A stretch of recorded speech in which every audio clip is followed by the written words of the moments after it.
Welcome, welcome, welcome, ladies.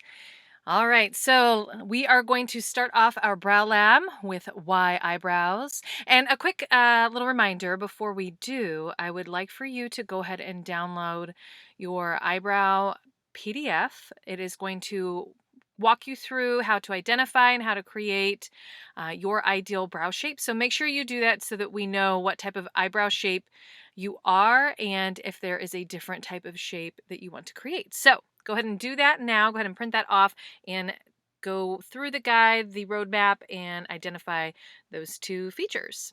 All right, so why do we want eyebrows? Eyebrows help frame the face. They create balance, they soften features, they give structure. This is what gives us dimension within the face. So when we fill in the brow, we're creating depth and it allows our eyelid to pop. It allows our cheekbones to pop. It gives dimension to the face. Okay.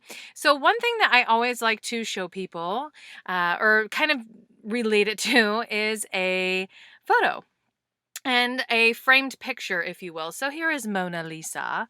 And Mona, or Lisa, I don't know which one's her first name or. Okay, I digress. I move on.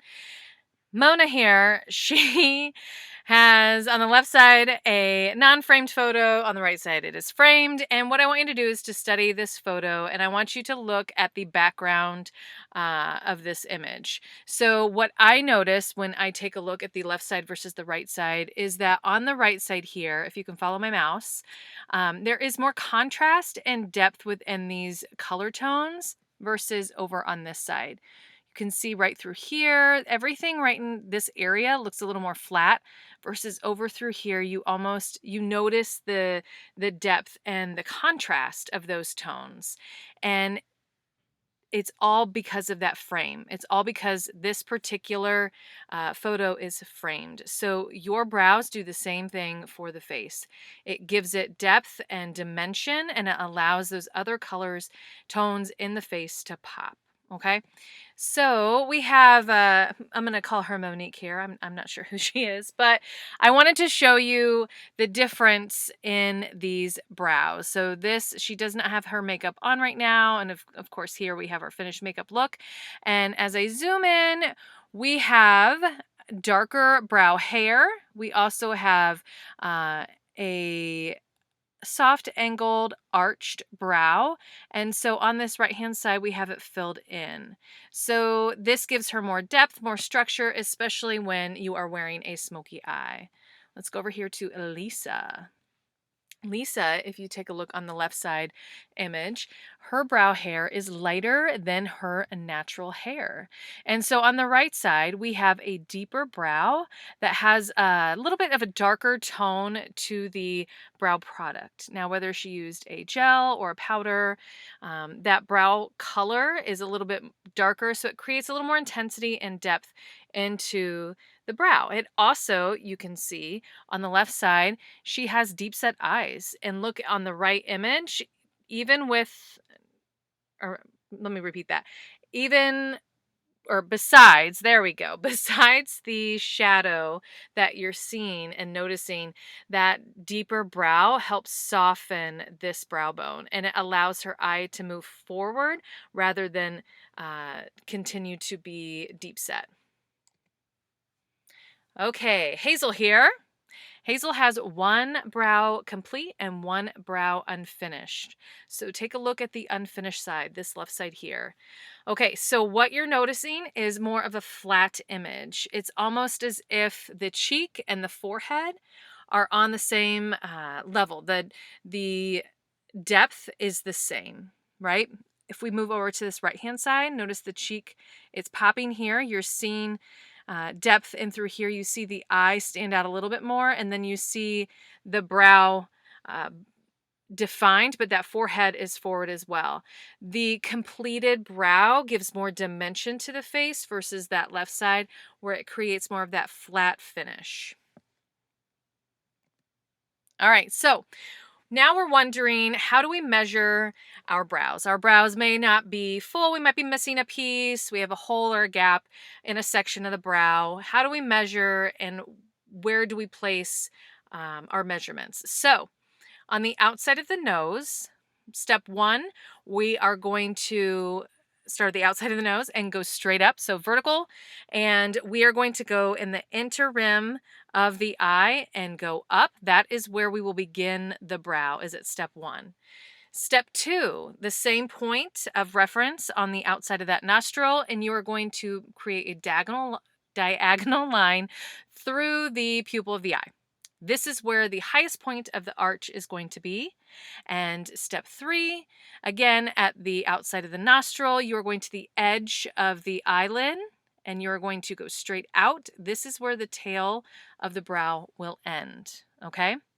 In one of our next modules, I will show you how to do this with your products so that you know how to do this on yourself as well. Okay, but those are where we are measuring for the brows. Now let's take a look at a couple images. Okay, so this model here, I am showing you where the line should be and where her brow starts. So on this particular client, we can go in a little bit here on her brow and really fill in this section to give her more depth and structure to her brow. Okay, on this client, if you look on the right-hand side, this brow almost creates more of a heaviness and more depth to the eye. If we go on the left-hand side, we see where our line is. This is where the brow should start. And we have a good, I would say a pretty good 1/4 inch of hair right here that could be removed. Now, again, these are just different types of looks. If you prefer a heavier, fuller brow that's going a little bit further in, by all means, you do you. But if we're trying to measure and we want to know where we can remove some hair, this is where we would be able to do that. Okay.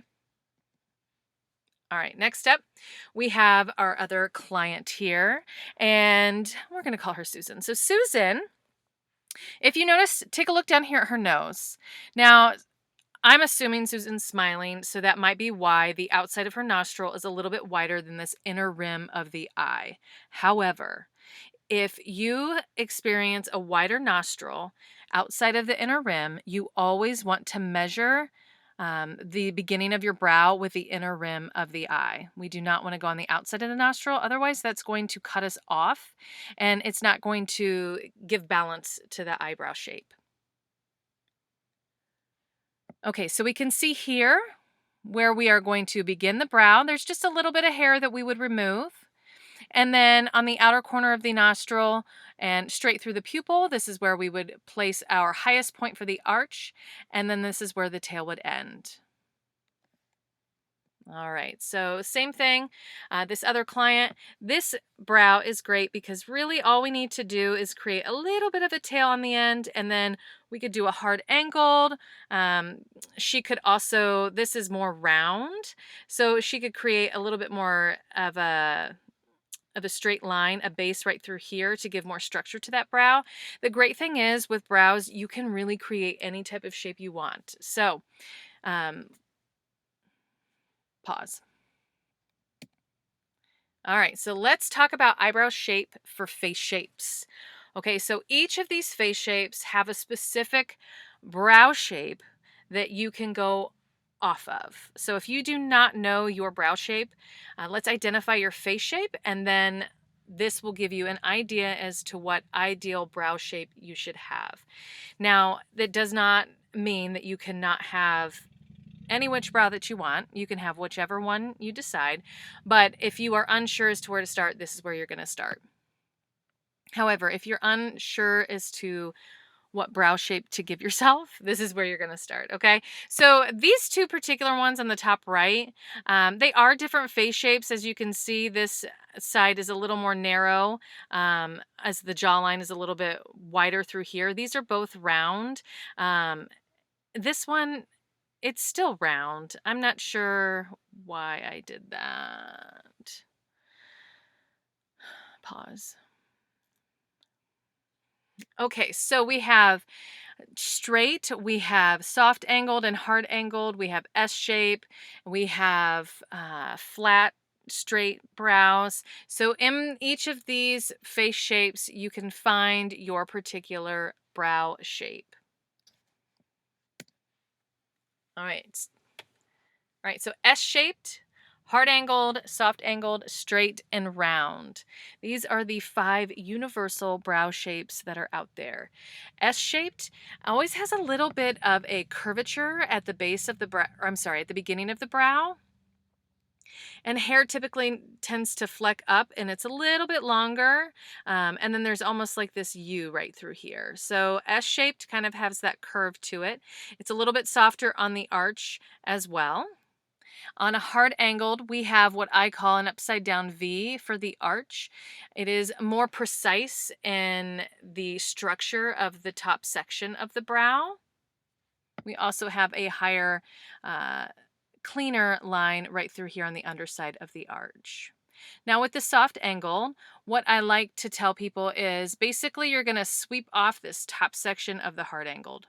So, soft angles still, you can get that nice high specific arch, but if you're wanting to softly sweep it off, you're just taking off the base of the upside down V, just smoothing that section out.